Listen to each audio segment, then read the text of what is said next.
kids come in and they're excited, they're happy to be there, they learn a ton, and it's an interesting blend of kind of linear learning, like more like they might do at school, where they learn one thing, one step after another, but then once they get through that first stage of each workshop, of each program that we run, there's always this time for creativity and exploring new ideas. And that's when it's really fun to watch, because the kids, they explore different things based on their own personal interests. They explore things. Some of them will do it individually. They want to do their own thing and they're really passionate about their one idea. And some will form a great big team of kids around kind of some kind of group activity that they've dreamed up that they want to explore too. So it's and I think that for me is what's so exciting about the Makery, is that, yeah, we'll have these programs where people learn particular skills, but then we'll also have a space where they can explore anything that is interesting to them. Things that they're passionate about, that they want to invent or explore or learn about. And it's very non-linear. So they may need to learn a ton about programming to do what they need to do, and a little bit about something else. And maybe they'll buy a part off the shelf for the third thing, but they'll stitch it all together somehow and make something that's totally new for them and maybe for the world too. And I think if I try to think about what would be really exciting to see in the Makery, it would be, I hope that then over time we can develop some kind of community where either kids or adults or anyone can help each other figure these things out too. We should have a makerspace here because, you know, the libraries are evolving. And it is not just the traditional role of circulating books. People have more needs than just books. They actually like to have a space to socialize or share ideas and expertise and work together to develop their ideas and to become tangible projects. And a makerspace is a place where they can do all these. In addition, children learn more by hands-on activities. They will learn creative thinking, decision-making, collaboration, communication, all by working together. And they learn more about what is in their project than you read from books. So that's the idea behind a makerspace.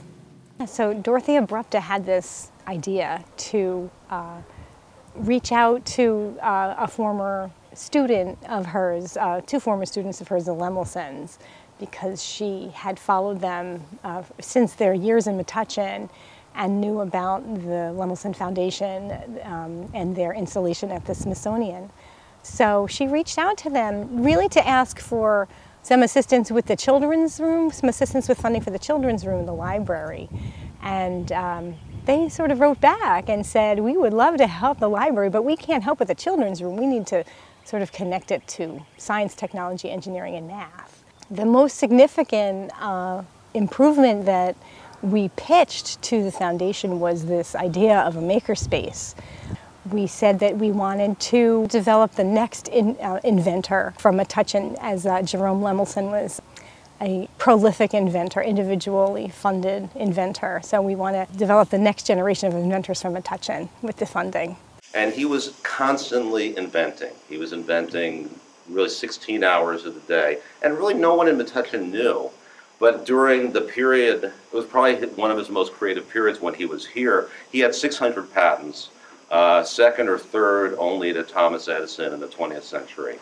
Invented some of the basic components that went into VCRs, the magnetic tape head that was in every Sony Walkman, basic components of the barcode, production line for where cars are going out of production line and robotic arms are moving and welding things. That flexible manufacturing system was also his. But the ideas for those came from here, from Metuchen.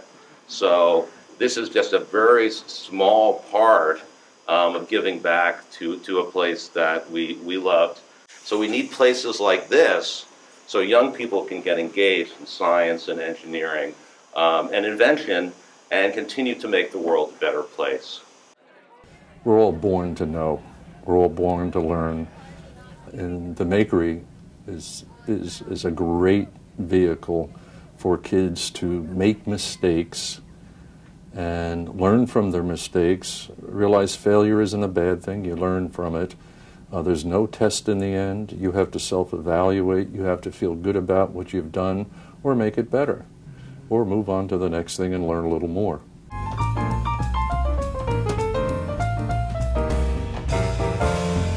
you have an idea, come on out and try it, because that's where you actually learn stuff.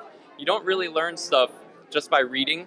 You've got to actually like do stuff to find out whether you like it or not, and to find out what works and what you're good at. So, yeah. I agree with Jonathan there.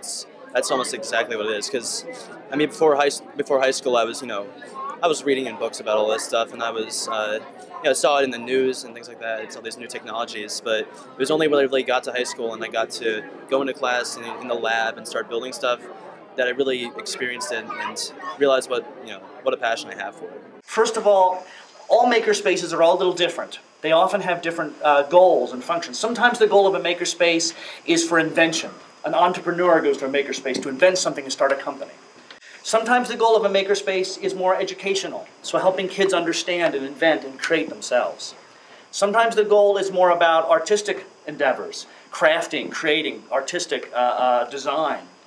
But there's some things about makerspaces which are all the makerspaces I've seen are very much in common. One of those is there's always a sense of community. So people coming together, sharing resources, sharing passion amongst each other, and coming together and making something greater than themselves. Another thing that I've seen in every makerspace is there's always this very, very strong element of learning. You'd expect to see that in a makerspace focused more on children, but I see it everywhere. Even in those makerspaces that involve entrepreneurs and people starting up companies, they're there to learn and grow their own selves as well. And finally, something that's common in all makerspaces is this desire to create something, to make. That's where the name comes from. We're making something, we're creating something, we're doing something, inventing and innovating in a new way that hasn't been seen anywhere else before. So I hope to bring all of these things into the makerspace. I'm really excited to be working with everyone, and as I said, very, very grateful to have the opportunity to do that.